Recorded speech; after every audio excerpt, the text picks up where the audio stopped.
ahead of the storm. Right now, it's your local forecast on the Weather Channel.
Hurricane Floyd wreaks havoc as it picks up speed in a northeasterly direction. I'm Cheryl Lemke. Details on where it's headed coming up. Well, good morning and welcome to Weather Center. I'm Rick Griffin. Thanks for joining us on this Thursday morning. Today, of course, we're talking about the impact Hurricane Floyd is having as it moves up along the East Coast. Well, New York is preparing for Floyd's arrival later on today. For example, New York City has opened 20 shelters, and power companies in New York City and on Long Island are telling people to expect power outages as the storm comes through this afternoon and this evening. Long Island is expected to bear the worst of the storm, especially the eastern end of the island. Suffolk County beaches are closed. Now, in the state of New Jersey, there is a state of emergency now in effect. Governor Christie Whitman ordered schools throughout the state closed today as a precaution. Extra power company crews are on standby to respond to power outages. And in Virginia, widespread flooding and wind damage are the concerns now. Flooding and down power lines are closing roads, including Interstate 64 in Newport News, Virginia. In some places in the Tidewater, by the way, water is 4 feet deep on the highways. And as the storm moves through, power outages are increasing. At last check, 50,000 customers were without power. Well, the latest on Floyd indicates that Floyd is steadily weakening as it moves more and more rapidly to the northeast. Now, this is the 8 o'clock position, but we have a newer one that I'm going to read to you. It's the 9 o'clock Eastern Daylight Time position, and that is 36 degrees north and 76.6 degrees west. Now the center of Floyd, this is 9 o'clock, not the 8 o'clock position you're looking at, is near Edenton, North Carolina, in the northeast part of the state. The track would take the center of Floyd right up over the Virginia Tidewater within the next 2 hours or so. Floyd is moving north-northeast near 25 miles per hour. That steady increase in forward speed is taking place. The winds, though, are steadily decreasing, now down to maximum sustained at 90 miles per hour with higher gusts. And, of course, some additional weakening of Floyd is likely during the day today. The estimated central pressure now 962 millibars, another sign of ever so gradual weakening, that ever so gradual rise in air pressure.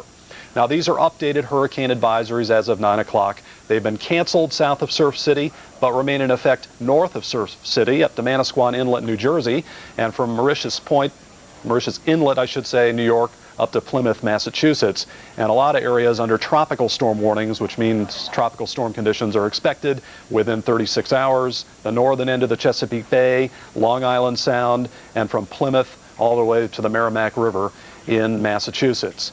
Of course, a lot of rain with Floyd and flood watches and many, many areas under flood warnings. There are dozens and dozens of counties from North Carolina, from Virginia, up north into Pennsylvania under flood warnings at this particular time. So the big story today, very strong and gusty, damaging winds, strong enough to bring down trees and power lines, and incredibly heavy rainfall. Well, the Clinton administration issued disaster declarations to provide federal funds before the hurricane made landfall. We spoke earlier with Vice President Al Gore, and we asked him whether that move was effective. There's no way to measure the number of lives saved due to the extensive evacuation and preparation efforts, and I think the availability of the funding early on may be a factor in helping the states do such a good job. Vice President Gore said, we are fortunate that damage has not been more severe, and he expressed his sympathy for those who have suffered losses. Well, now let's see what's happening in the state of Maryland. That's where Bill Keneally is stationed. He's in Solomon's Island, down where the Patuxent River empties into the Chesapeake Bay. And Bill, I don't think you've seen rain that heavy in that part of the country in a long, long time. I would agree with you there, Rick. I think collectively we're going to get more rain today than we've seen if you took the months of April through now combined. So you got to be careful what you wish for, I guess. But hopefully the farmers in the area can salvage what has been a rather bleak growing season. And Rick, you're right. Rainfall rate's probably an inch per hour right now. The winds are out of the north-northeast, gusting closer to 40 to 50 miles per hour than they had been earlier today. And by what you tell me, it looks like the center of the hurricane probably still about 200 miles to our south, so it looks like the worst of it would likely be late morning till about the very early evening hours. I want to pan off to my left here real quickly, Rick, and talk about these waves. They're not that big. The good thing is it is an offshore flow. Note the rain coming in sheets like snowdrifts almost across the Patuxent River here. This is right about where it dumps into the Chesapeake Bay. But the rain is just incessant. I want to show you a graphic real quickly, Rick, if we could, of July versus August versus September rainfall here in the lower Patuxent River Valley. Under an inch of rain in July, under 3 in August, and better than 7 now. And as I've said, we'll probably see close to a foot for this event alone over the next, say, 6 to 10 hours here, about 50 miles southeast of Washington, D.C. So, Rick, we're hunkered down. Folks said better stay indoors. The winds are going to get worse. And the rain and the tidal flooding is all over the area. We're going to show you a little video shot a little while ago in our next shot, we hope. Back to you. Thanks, Bill, for that update. Not only is it raining heavily where you are, but the heavy rain is widespread all over the mid-Atlantic region and as far north now as southwestern sections of Connecticut. So that is going to be one of the main stories for the rest of the day, the heavy rain, of course, the strong and damaging winds in some cases with Hurricane Floyd. The track of the storm right over eastern North Carolina towards southeast Virginia now. But what about later on today and tonight? Where will Floyd be heading? Well, let's find out the latest. And to do that, we head to the expert desk and our hurricane expert, Dr. Steve Lyons. Steve? Well, Rick, to answer that question, it's moving right along a frontal boundary, right along the coastline. It's going to go right up the coast. And the next spot it's going to hit is Norfolk in the next several hours. And right now, the wind is out of the east on the north side, and that's driving water up into the Norfolk area, and that's why we're probably having the flooding. The flooding's more related to the onshore flow of water pushed up there than it is from rainfall. It could be a combination of both.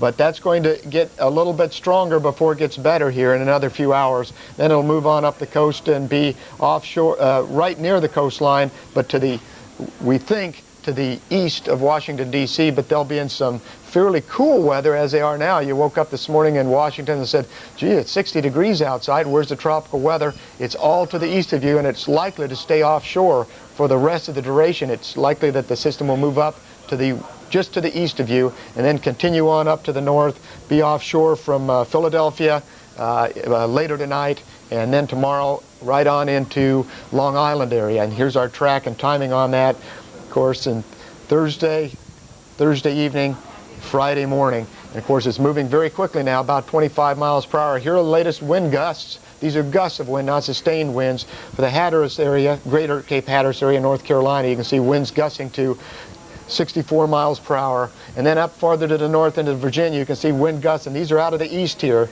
and that's why that's causing that some of that low-level flooding there. And that should increase in wind speed there, as I mentioned, a little bit over the next several hours. Keep in mind, though, that wind speeds in that range are usually associated with minimal structure damage. They can bring down power lines, and of course trees can tip over if they're full of leaves and the ground surface is very wet. And speaking of very wet, we do expect quite a bit of rain to fall continuously, but the good news now is it's moving very, very quickly, and the faster it moves, the less rainfall we can expect. But we do think that we'll get at least 3 or 4 more inches of rain out of the area. Wherever you are, whatever you have now, you'll get at least 3 or 4 more inches. And the farther up the coast you are, the more rain you're going to get compared to what you have right now. So stay tuned to the Weather Channel. We'll keep you updated on all the latest every half hour. Now let's get back to Rick. All right, Steve, just to repeat again, the 9 o'clock position, 36 north, 76.6 west near Edenton, North Carolina. That's where the center is located. Top sustained winds on Floyd now have decreased to about 90 miles per hour, and Floyd's moving north-northeast at 25. Stay with us for frequent updates. If you can't be by your TV set, though, later, you can check us out at weather.com. And if you have any important information, be sure to send it to us at storm@weather.com. the email address. Well, that's it for Floyd for the moment, but we have other weather conditions around the nation that you might want to know about. Here's Cheryl. Well, though, as we've been mentioning, some very, very heavy rain continues to saturate the mid-Atlantic and the Northeast. And just to give you an idea as to how hard the rain's been coming down, consider this. Federal Bergs, Maryland, just to the east of the Chesapeake Bay, has reported the rain, over an inch of rain in just 15 minutes. So again, some exceptionally heavy rain, so it's little wonder that numerous flash flood watches and warnings continue in effect right now from the mid-Atlantic and extending northward. Now, the rain that we're seeing from Floyd is also being enhanced by a very slow-moving front that's been inching its way to the east over the last couple of days or so. And the end result, again, copious amounts of rain. Widespread rain right now for D.C. and Baltimore up through Bethesda, Maryland. Some soaking rains, too, around Philadelphia this morning, prompting some flood warnings just outside the Philadelphia area and over towards Camden County, New Jersey. And again, more of the same story, too, as we head over towards Boston, Hartford, and for New York City. So really watch out if you're doing some traveling for today. We can't overemphasize the point. A lot of the local highways and byways may be covered with water. And if that's the case, do not attempt to cross those roads because, again, flooding would be a big, big concern for you today. More heavy rains saturating the soils across the Northeast through this afternoon. Heading farther towards the south, though, as we get away from Floyd and its effects, things are really improving quite a bit. And actually, things are looking pretty nice today for the Mid-South through Georgia and for Florida. A great day to head off to Disney World this afternoon with plenty of sunshine and some warm temperatures. And not too bad either across the nation's midsection. Out across the plains, high pressure really rules the roost. But for the east, again, you're getting really soaked today by very, very heavy rains. By the time things are finally over and done with, don't be surprised to see maybe an additional 6 to 10 inches of rainfall before it finally winds down. Stay tuned. We'll have more coverage on Hurricane Floyd coming up shortly.